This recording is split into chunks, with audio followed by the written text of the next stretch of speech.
Not every classic car becomes a legend. Some arrived at exactly the wrong moment. Victims of bad timing, economic forces, or simply being the wrong product for a market that had moved on. Today, we're counting down 12 classic cars that dealers couldn't get rid of. Machines that should have sold but didn't. Models that gathered dust while buyers walked past. And cars that represent the painful moments when automotive dreams collided with brutal market reality.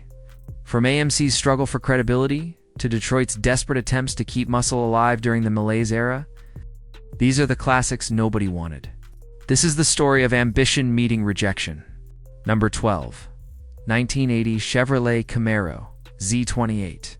The 1980 Chevrolet Camaro Z28 arrived during the darkest days of American performance when fuel crises, emissions regulations, and economic malaise had crushed the muscle car market. The 350 cubic in V8 produced 190 horsepower, numbers that seemed adequate until you realized this was supposed to be a performance-carrying legendary Z28 badging. The 350 delivered smooth power, but felt anemic compared to Z28s from just years earlier. The engine featured emissions equipment that strangled performance, creating acceleration that couldn't justify the Z28's premium price. 1/4 mile times hovered around 16 seconds, respectable for 1980, but disappointing for anything wearing performance credentials. The compression ratio had been lowered to around 8.2 to 1, dramatically reducing thermal efficiency and forcing the engine to work harder to produce. Even modest power output that disappointed enthusiasts. The catalytic converter and air pump system added substantial weight, increased complexity, and created exhaust restriction that prevented the engine from breathing efficiently at any RPM.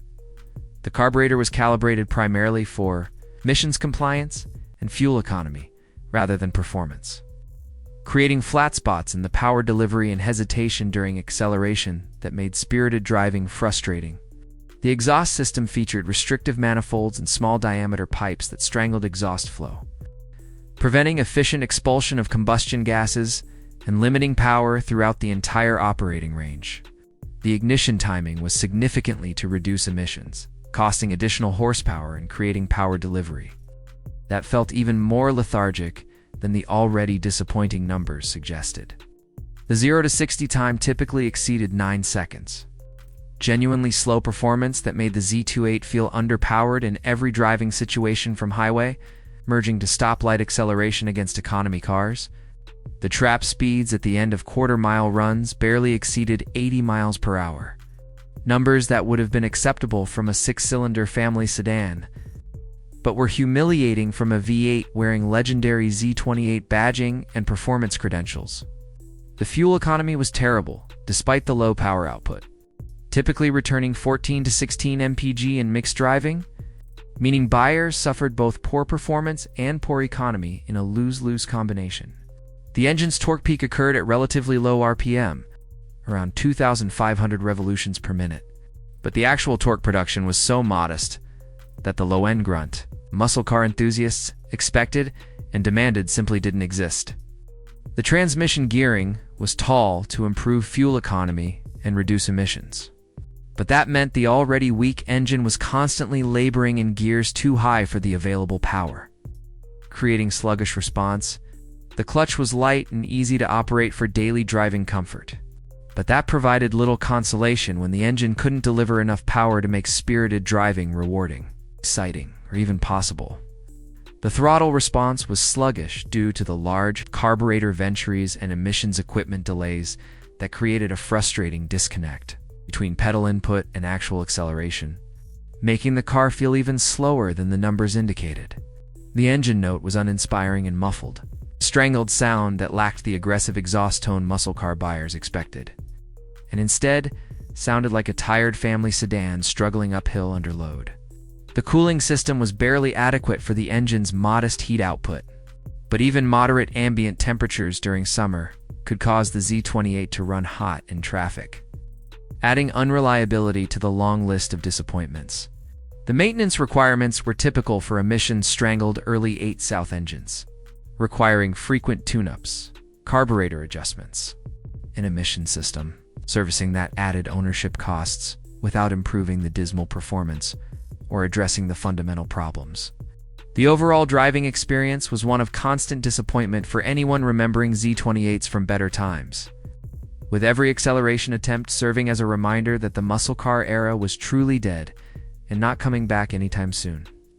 The second-generation Camaro remained handsome despite being nearly a decade old. Chevrolet's designers tried creating excitement with graphics and spoilers, but styling couldn't overcome economic reality. Fuel prices remained elevated. Interest rates were climbing. The economy was weakening. Performance cars had become luxuries few could justify. Dealers watched Z28s sit unsold for months. The enthusiasts who'd purchased them eagerly during better times were gone. Young buyers couldn't afford them or secure financing. The inventory accumulated, representing floor plan costs mounting daily. The 1980 Z28 wasn't terrible. It was simply unwanted, arriving when nobody cared about performance anymore. Number 11. 1978 Ford Mustang DeCobra. The 1978 Ford Mustang DeCobra II represented Ford's misguided belief that graphics could compensate for pathetic performance. The 302 cubic inch V8 produced 139 horsepower. Genuinely embarrassing output that made the Cobra II slower than many economy cars despite its performance pretensions and aggressive styling. The 302 was strangled by emissions equipment and low compression. Acceleration felt sluggish, regardless of how aggressively you drove. The 4-speed manual provided engagement but couldn't overcome fundamental weakness. The exhaust note was muffled rather than aggressive. Everything about the driving experience contradicted the Cobra graphics. The styling featured bold stripes, hood scoops, and appearance packages trying desperately to suggest performance. But test drives revealed truth immediately. This was marketing rather than muscle. The Mustang II platform was unloved, and adding graphics didn't change that basic reality or make buyers suddenly interested. Dealers couldn't move Cobra II because buyers weren't fooled. Enthusiasts wanting genuine performance chose Camaros or Firebirds. Economy buyers chose 4-cylinder Mustangs with better fuel economy. The Cobra II satisfied nobody, appealing to a market segment that simply didn't exist. The cars gathered dust until Ford discontinued the Mustang II entirely. Number 10, 1973 Chevrolet Chevel CS454. The 1973 Chevrolet Chevel CS454 should have continued Chevel's legendary performance heritage. Instead, it became the last gasp of genuine Chevel muscle. Struggling as insurance costs and emissions regulations strangled sales. The 454 cubic and LS4 V8 produced 275 horsepower under net ratings. Genuine power that looked weak on paper, the LS4 featured compromises. 1973 demanded lower compression, restrictive exhaust, and emissions equipment reduced output while increasing complexity. The engine still produced over 400 pounds-feet of torque, providing adequate acceleration. But numbers couldn't overcome insurance barriers, making SS Chevel unaffordable for young buyers who'd been their core market. The Colonnade body introduced 473 added weight and changed proportions. Fixed B-pillars met safety standards but made Chevels look heavier. The SS package added graphics and performance details, but overall appearance suggested personal luxury rather than raw muscle. Chevrolet was repositioning the Chevel away from traditional performance. The additional structural reinforcement required for the fixed B-pillars added approximately 200 pounds to the Chevel's curb weight, transforming what had been a relatively nimble intermediate into something that felt ponderous and heavy during spirited driving. The roofline was raised slightly to meet federal rollover standards, increasing frontal area and creating more upright proportions that made the Chevel look taller and less athletic than the sleek, low-slung predecessors that had defined the nameplate's glory years. The side windows no longer featured the frameless design that had created such clean, flowing lines on earlier Chevel, instead incorporating thick B-pillars that interrupted the visual flow and created a more formal sedan-like appearance.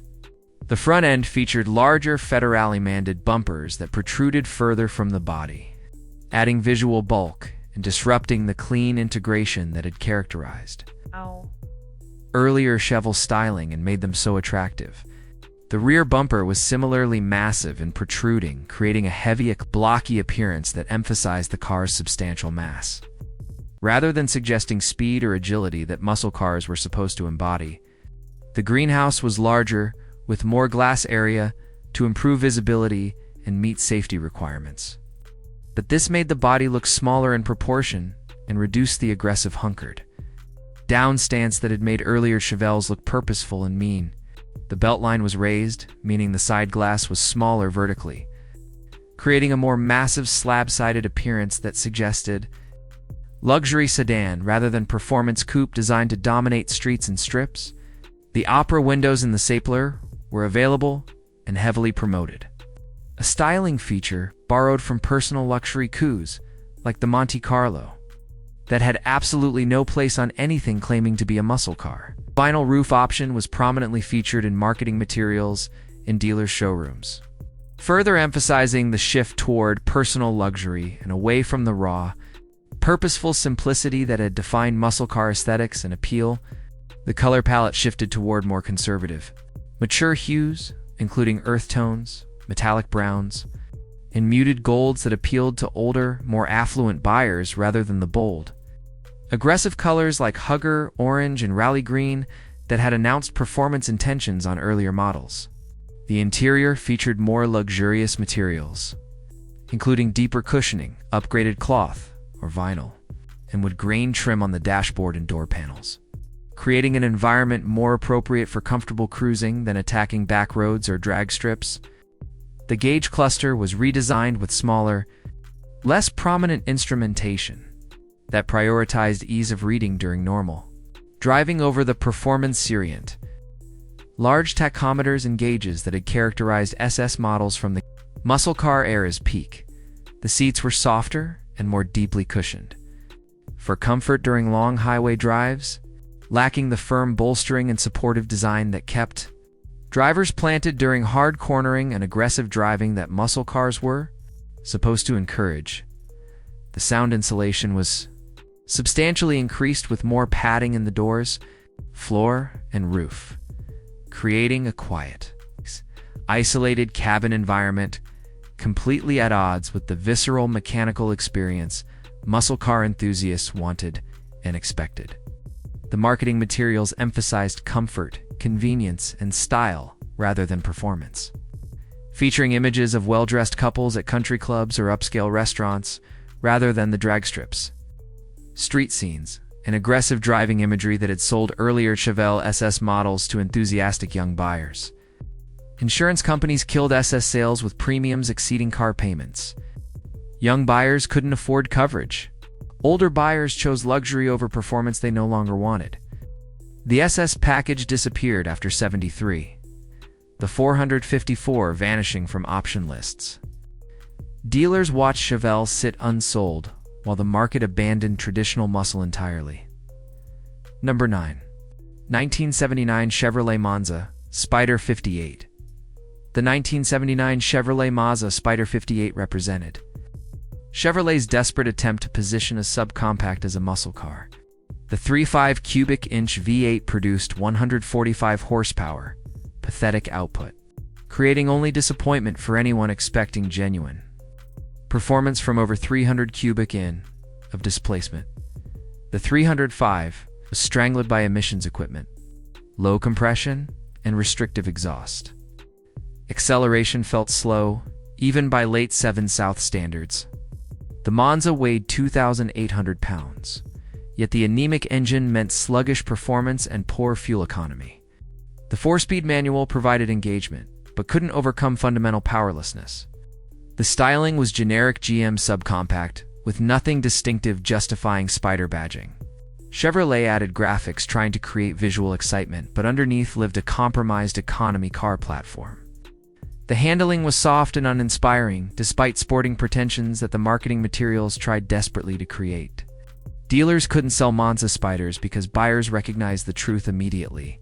Muscle car enthusiasts walked away after test drives. Economy buyers chose 4-cylinder versions with better efficiency. The The Spider occupied automotive no man's land, satisfying nobody while accumulating on dealer lots, till desperate discounts finally moved the unwanted inventory. Number 8. 1979 Dodge Magnum Z.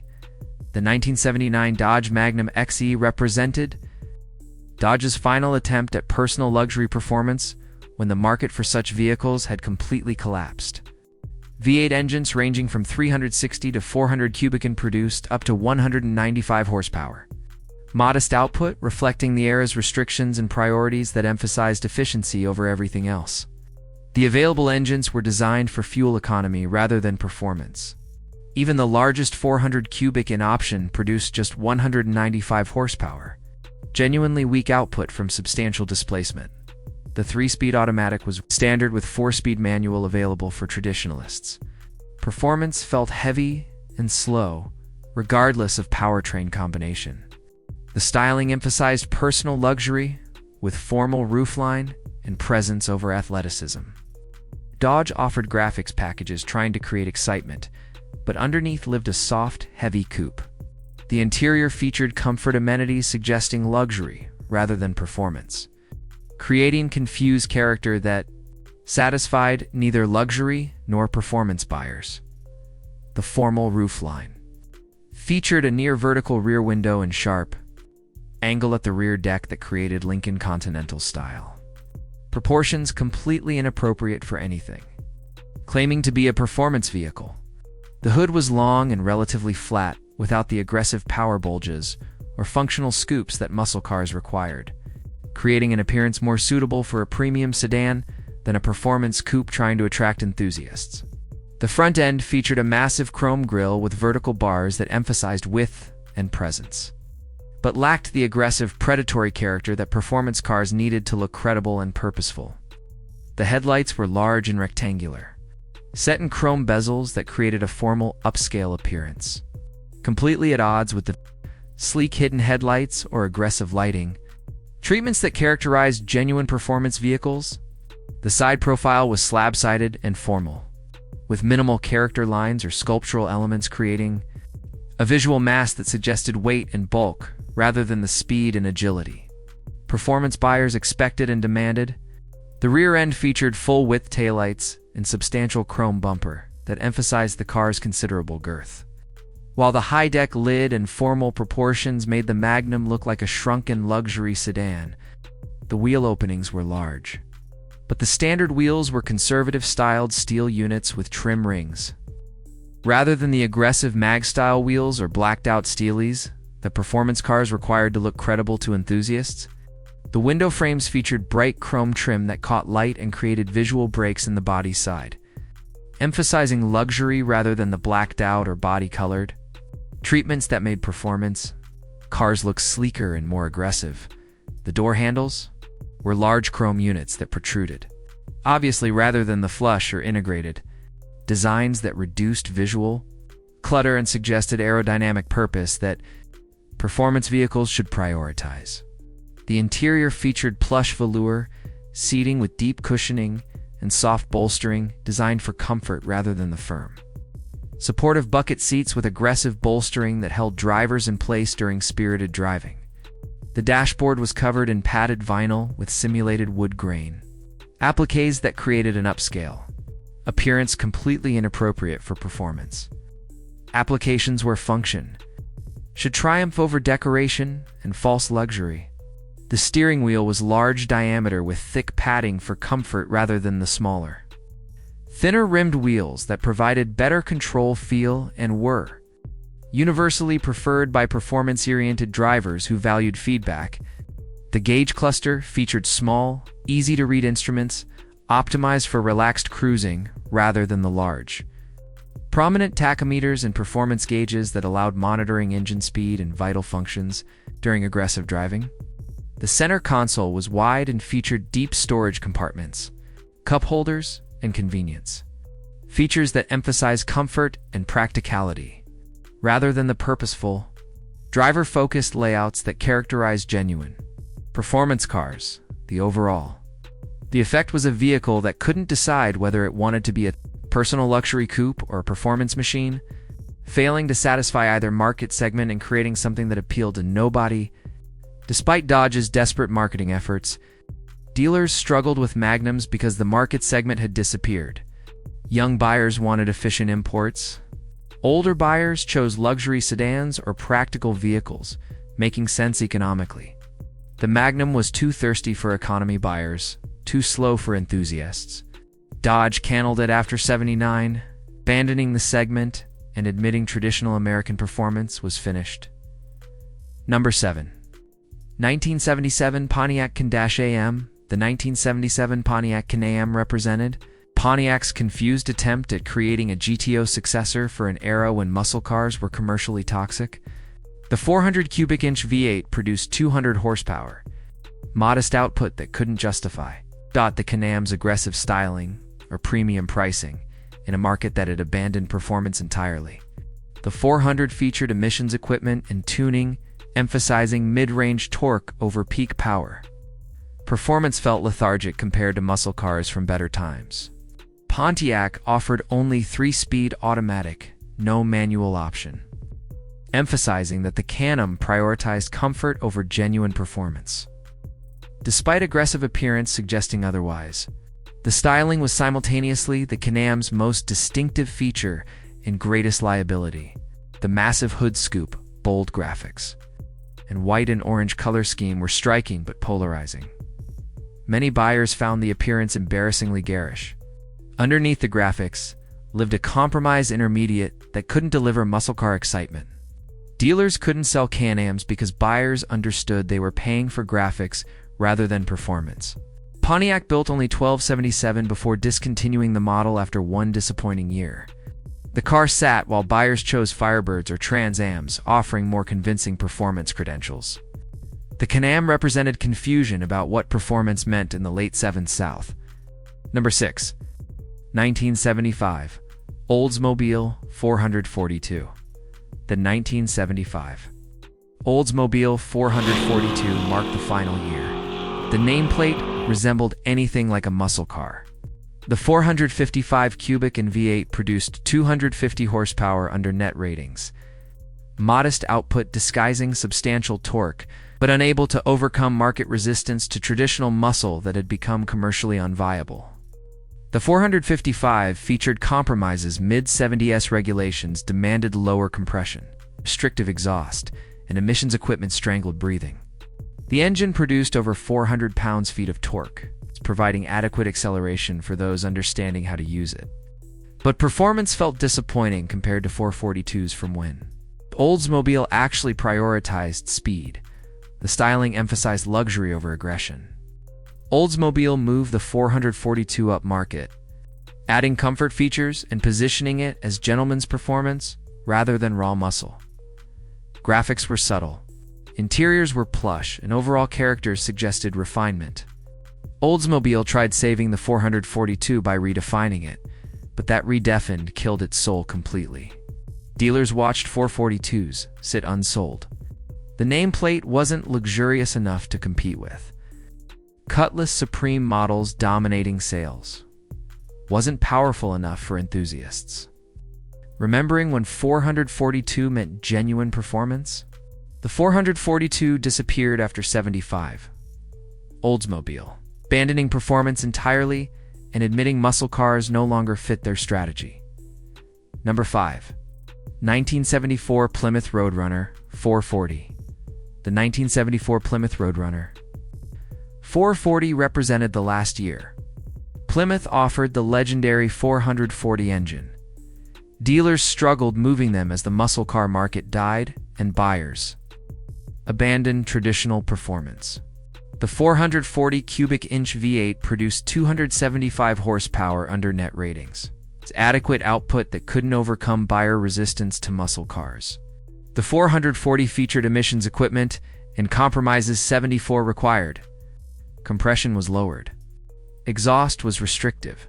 Power delivery was smooth but uninspiring. Plymouth matched it with heavy-duty transmissions. Though most buyers chose automatics as muscle cars became civilized, performance was adequate, but not exciting enough to justify insurance premiums, making Roadrunners unaffordable. The styling featured Plymouth's intermediate body. Looking more mature than previous generations, Plymouth moved the Roadrunner upmarket, adding luxury contradicting the stripped-down heritage that had made it successful. Cartoon graphics became subdued. Interiors gained options that would have been unthinkable earlier. The character shifted from raw muscle to civilized performance. Dealers watched Roadrunner sit unsold because buyers didn't want what Plymouth offered.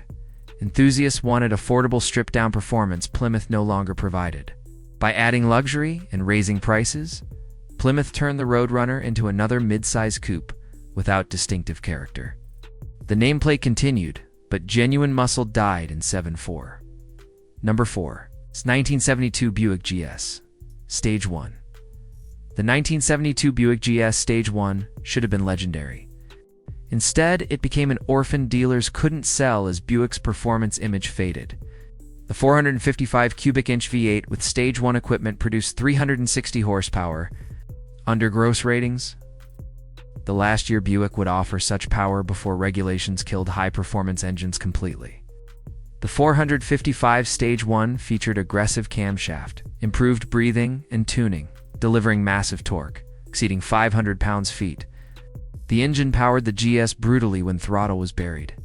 Buick matched it with automatic or 4-speed manual and heavy-duty components handling the torque. The combination created genuine capability, but finding buyers wanting Buick performance was impossible. The camshaft featured increased duration and lift compared to standard Buick engines, creating a distinctive, lumpy idle that announced the Stage 1's performance intentions to anyone who heard it running. The cylinder heads were specially selected and port matched to maximize airflow with careful attention to intake and exhaust port shapes that allowed the big block to breathe deeply at high RPM when lesser engines were gasping.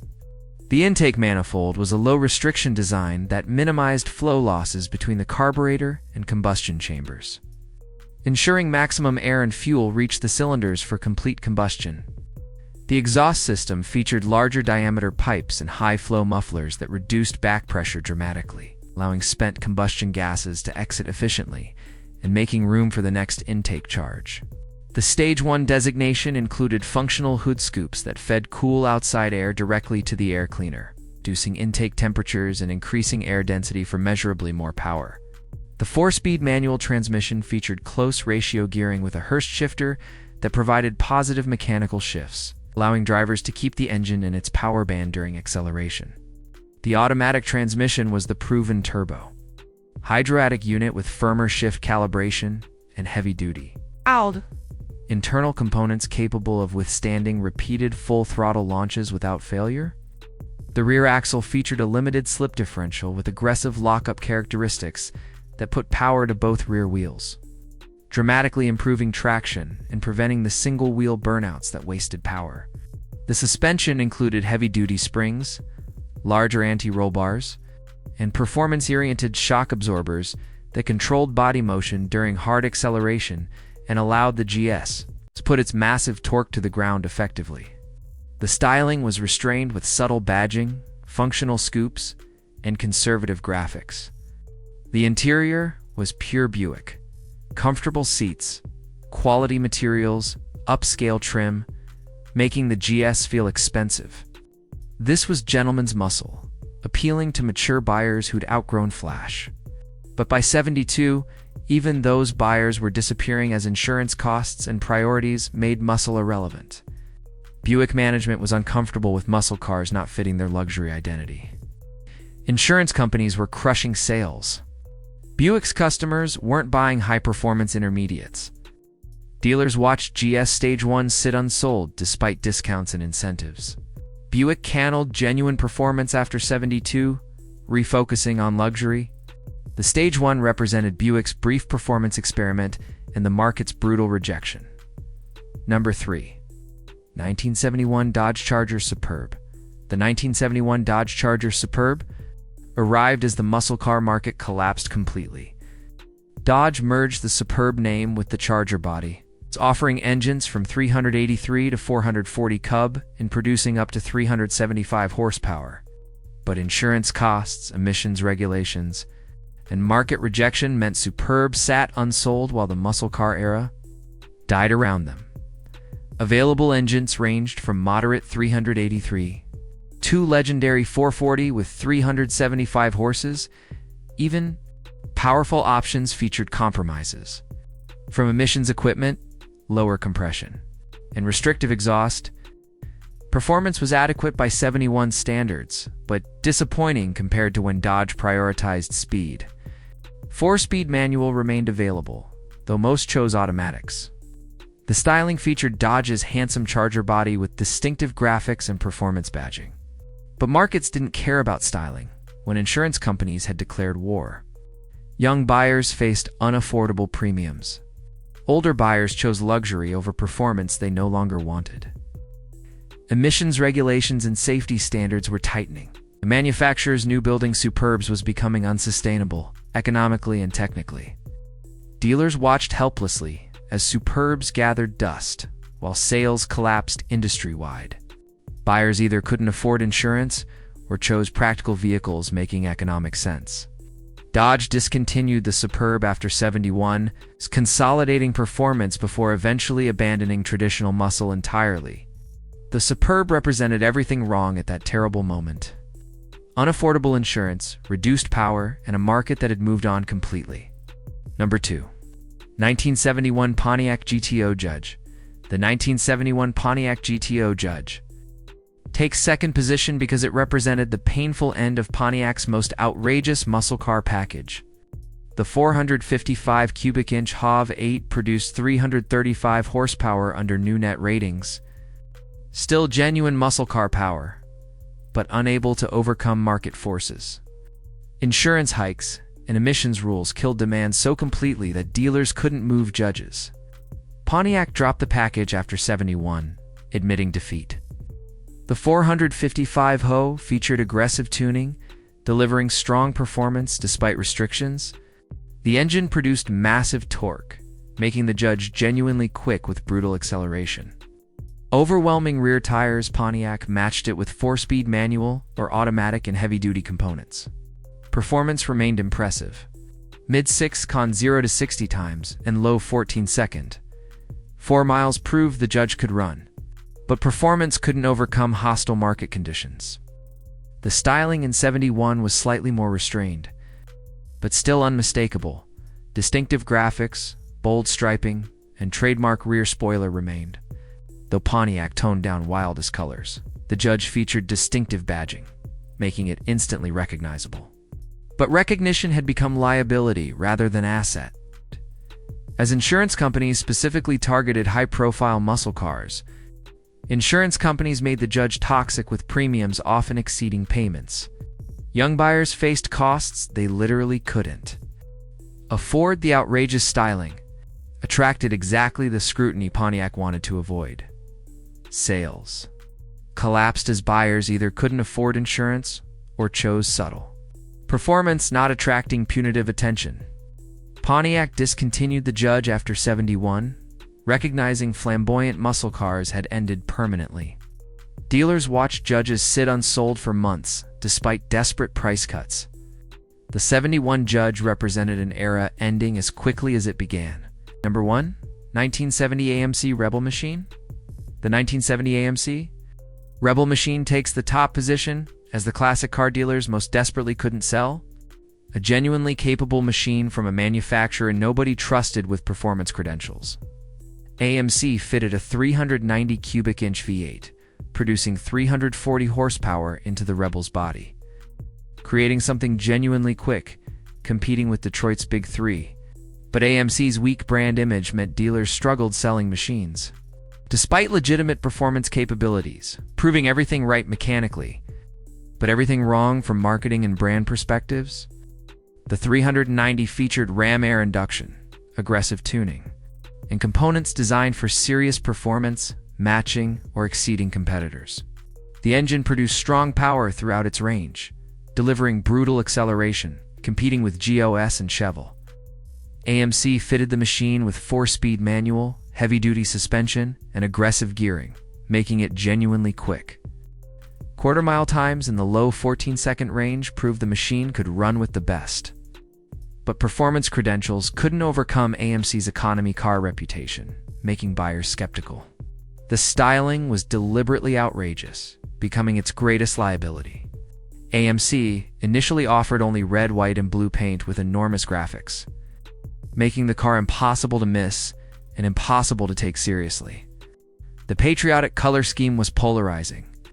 Some loved the bold statement, while most found it embarrassingly garish. AMC later allowed subdued colors.